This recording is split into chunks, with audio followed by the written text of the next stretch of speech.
సభకు నమస్కారం. మన తెలుగుదేశం పార్టీ కుటుంబ సభ్యులందరికీ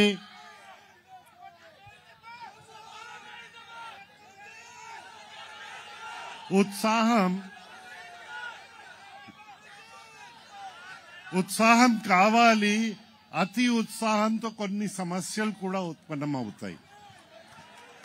సో ఉత్సాహం ఎంతవరకు మనం తీసుకెళ్ళాలి, అంతవరకు మనం తీసుకెళ్ళగలిగితే చాలా బాగుంటుందని విషయము మీకు నేను మనవి చేస్తా ఉన్నాను. మనకి విచిత్రమైన పరిస్థితి. ఎక్కడ ప్రారంభించాలో మాలాంటి మనుషులకి అర్థమే కాదు. ఎందైతే నేను మీకు చెప్పక్కర్లేదు, కానీ మీరందరు నా దృష్టికి తీసుకొచ్చింది ఏంటంటే, స్థానిక శాసనసభ సభ్యులు తిరిగేటప్పుడు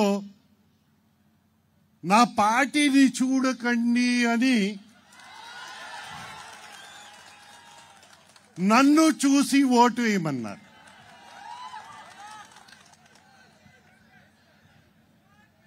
నాకైతే ఆశ్చర్యం కలుగుతా ఉంది. ఎందైతే నన్ను చూసి ఓటు వేయడము,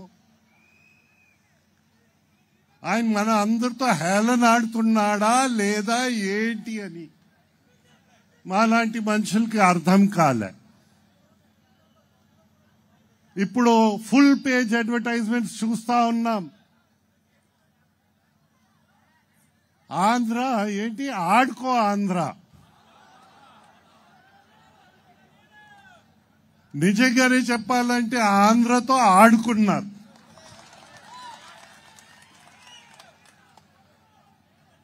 అయ్యా స్పోర్ట్స్ ఇన్ఫ్రాస్ట్రక్చరే చూసుకుంటే స్పోర్ట్స్ స్కూల్ ఇక్కడి నుంచి ఎత్తేశారు. అయ్యా స్పోర్ట్స్ ఇన్ఫ్రాస్ట్రక్చర్ స్విమ్మింగ్ పూల్తో సహా అద్దెకి తీసుకోండి.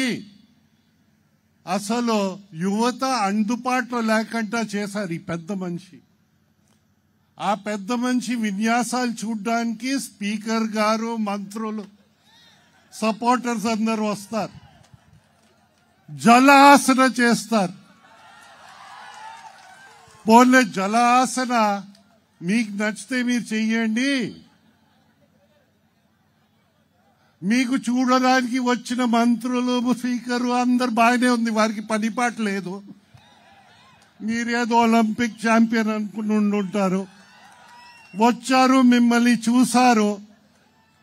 మమ్మల్ని ఎందుకు విడిచిపెట్టడం లేదంటే ఊరు నిండా ఫ్లెక్సీలే. ఆ ఫ్లెక్సీ చూస్తే అయ్యా మీకు చూసి ఓటు వేయాలా వద్దా ఆ చూసేవాడి విజ్ఞత. అయ్యా ఏం జరుగుతుందని మనం కొంచెం ఆలోచించాలి. ఎన్నో ముఖ్యమంత్రులు చూసాం, ఎన్నో రాజకీయ నాయకులు చూసాం. అసలు ముద్దు పేర్లు చాలా వచ్చాయి, బిరుదులు.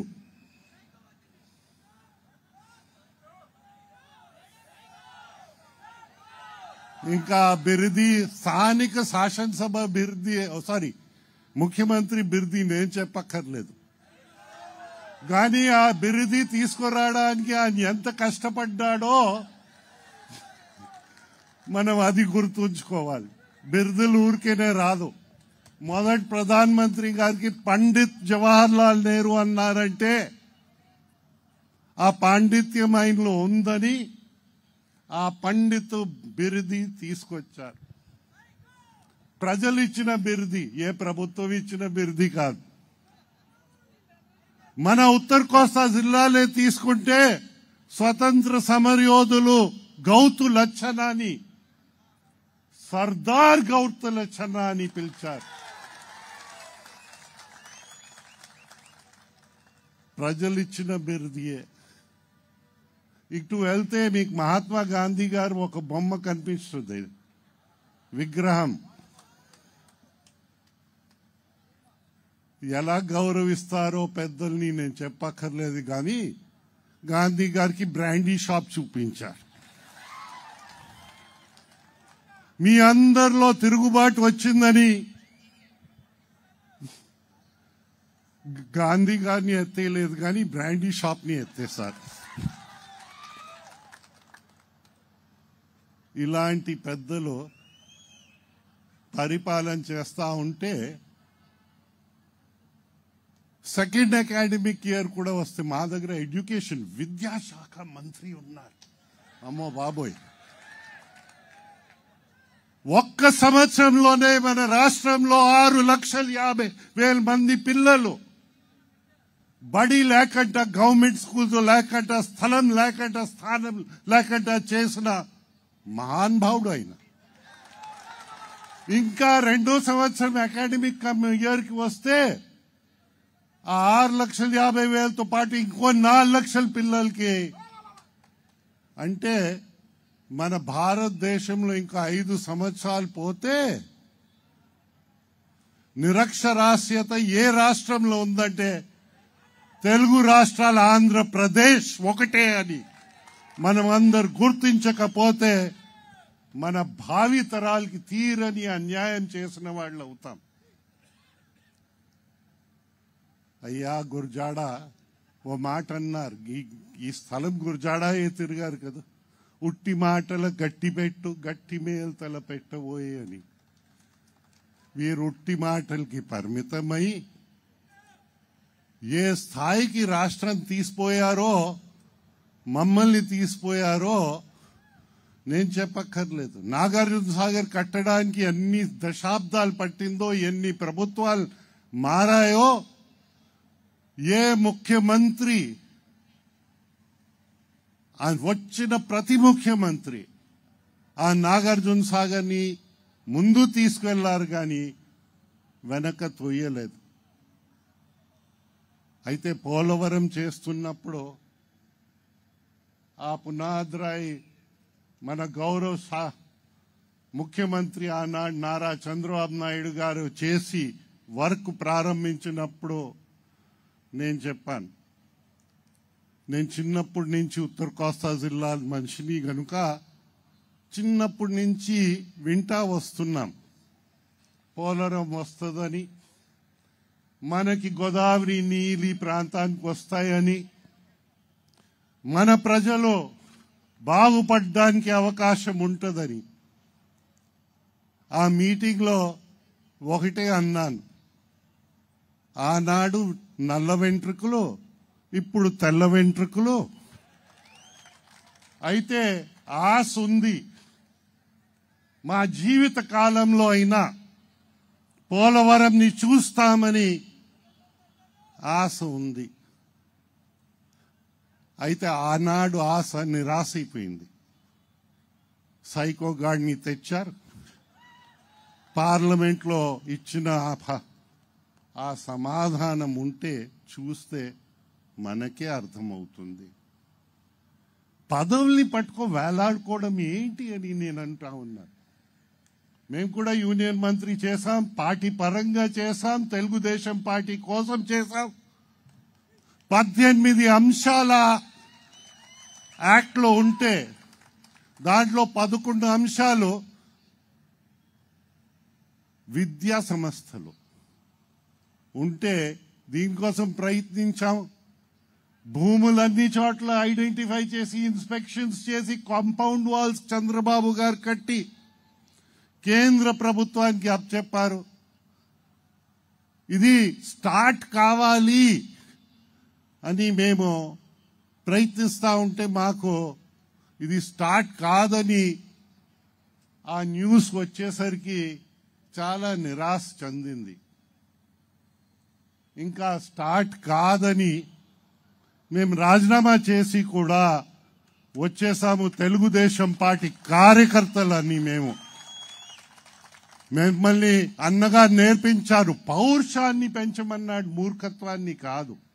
పౌరుషం ఎప్పుడో వాల్యూ స్ట్రక్చర్తో ఉంటుంది. మూర్ఖత్వమా తల ఉండదు, తోకుండదు, సైకో అలాగే ఉంటుంది.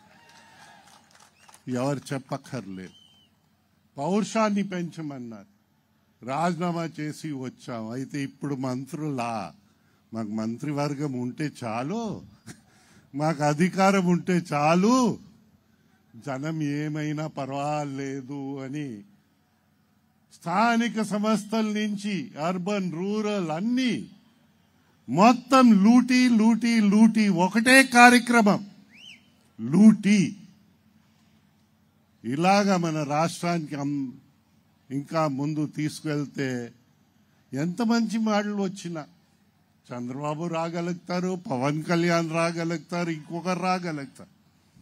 అది ముఖ్యమైన విషయం కాదు. కానీ ఇదే ట్రెండ్ నడిస్తే చంద్రబాబుకి ఏమవ్వదు. ఆయనకి గౌరవం ఉంది. పని చేసిన పని ఆయన్ని గౌరవం తెచ్చిపెట్టింది. ఆయన చేస్తున్న పని ఆయనకి గౌరవం తెచ్చిపెడుతుంది. ఈడు ఏం చేసినా ఆ గౌరవమే.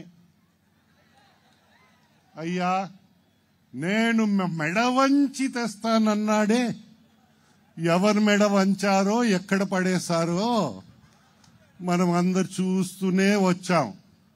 ఏం సాధించాము ఈ 5 సంవత్సరాలంటే?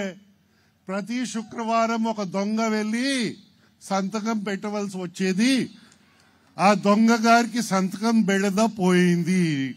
ఇదే కదూ మనం సాధించామని మనం అందరు అర్థం చేసుకోవాలి. అయ్యా మన పిల్లల భవిష్యత్ ఆ సంతకాలు లేకుండా ఉంచడానికి మనం నాశనం చేద్దామా, లేకపోతే మనం ఎదురు చేద్దామా? అది మన ప్రవర్తన, మన ఇష్టం. అది మనం గుర్తుంచుకోవాలని పెద్దలందరికీ నేను మనవి చేస్తా ఉన్నాను.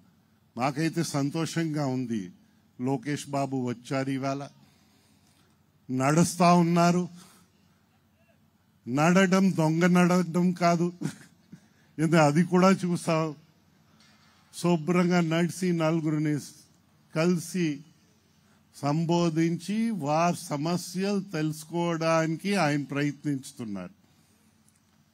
ఆయనకి ఆ సమస్యలు తెలుసుకోవడానికి ప్రయత్నించినప్పుడు సలహాలు చాలా వస్తాయి. ఆ సలహాలన్నీ విని విశ్లేషించి దానికి మాడిఫై చేయవలసింది మాడిఫై చేసి ఉంచుకోవలసింది ఉంచుకొని మళ్ళీ మన ఆంధ్రప్రదేశ్ మొదటి స్థానంలో పాజిటివ్ గా తీసుకెళ్ళడానికి ఆయన రాజకీయ జీవితం మనందరికీ పనికి రావాలని ఆ భగవంతుడిని ప్రార్థిస్తూ, నాకు సంతోషం ఇవాళ మీ అందరితో కలిసి మాట్లాడడానికి ఆయన రావడం, మీరు కూడా స్పందించి ఇక్కడ రావడం. మంచి ఎండా టైం ఇది. ఆ టైంలో ఈ షామియానా నిండేటట్లా చేశారు.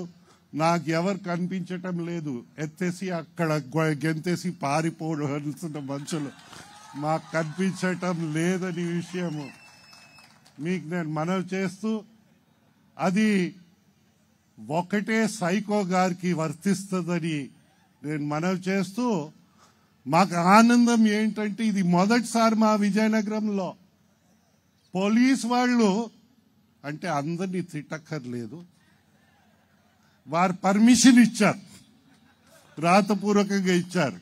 ఇంతవరకు మనకు పర్మిషన్లు ఇచ్చేవారు కాదు. అయితే అందరు చెడ్డవాళ్ళని నేను అన్ను.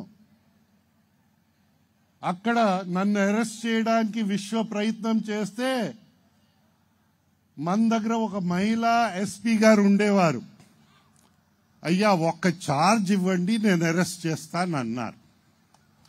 ఛార్జ్ ఇవ్వలేదు కదా, దాన్ని ట్రాన్స్ఫర్ చేసి పారేశారు. సైకో ప్రభుత్వంలో ఇంకా ఏదైనా వస్తుందా? ఇలాంటి చర్యలే వస్తాయని విషయము మీకు మనవి చేస్తూ మనం ముందు వెళ్దాం.